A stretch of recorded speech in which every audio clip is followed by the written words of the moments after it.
Il est 18h24, mon cher Mathieu. Bon, on continue à parler un peu de religion. Ouais, alors on a parlé de Marseille, Karachi, Arabie Saoudite. Moi, je voulais apporter une touche d'optimisme à cette émission et parler un peu des miracles du week-end. Ça y est, le pape autorise enfin l'utilisation du préservatif. Alors tout le monde est content, sauf moi. Moi, je suis pas content. Le pape doit continuer à être contre la capote. Attention, moi, je suis pour le port du préservatif, bien sûr. Et le pape aussi, au fond de lui, il sait que la capote, c'est bien, mais il doit faire son boulot de pape. C'est normal. Donc, il dit qu'il est contre. Et ce week-end, il dit le contraire. Alors, où on va maintenant si le pape reconnaît qu'il a tort? Parce qu'attention, le pape, il sait qu'il a tort depuis le début. On est d'accord? Adam et Ève à poil avec la pomme et le serpent, c'est n'importe quoi. Il le sait, Benoît XVI.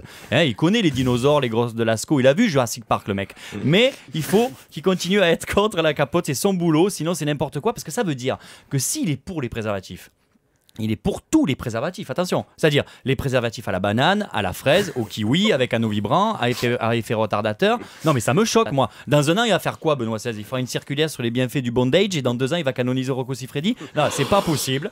Le pape doit rester pape, c'est-à-dire un mec en robe à paillettes qui critique les gens. En France, on appelle ça une drag queen. Voilà, le pape doit rester une drag queen. Arrière Satan. Autre miracle ce week-end, Raymond Domenech a trouvé un nouveau club et de nouveaux joueurs à entraîner. Voilà, c'est pas une blague, c'était dans tous les journaux de dimanche. Alors pour vous dire, comment vous dire, c'est pas un grand club européen, c'est pas un club de Ligue 1 non plus, c'est les Poussins de Boulogne-Billancourt. Par contre, Domenech, avec des enfants de 11 ans, il se fera peut-être un peu plus respecter dans les vestiaires.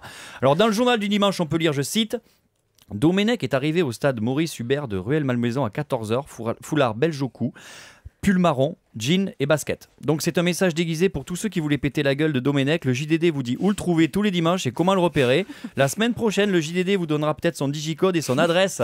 Toujours dans l'article, le président du club dit Raymond Domenech s'occupera bénévolement d'eux et leur inculquera sa vision du football. Apparemment, ça a échoué puisque son équipe a gagné 6-1. En tout cas, moi, si vous me cherchez dimanche prochain, je serai au stade au Maurice Hubert. Petit compte à régler si ça vous intéresse. On peut y aller à plusieurs, les gars. Merci Mathieu Madénian.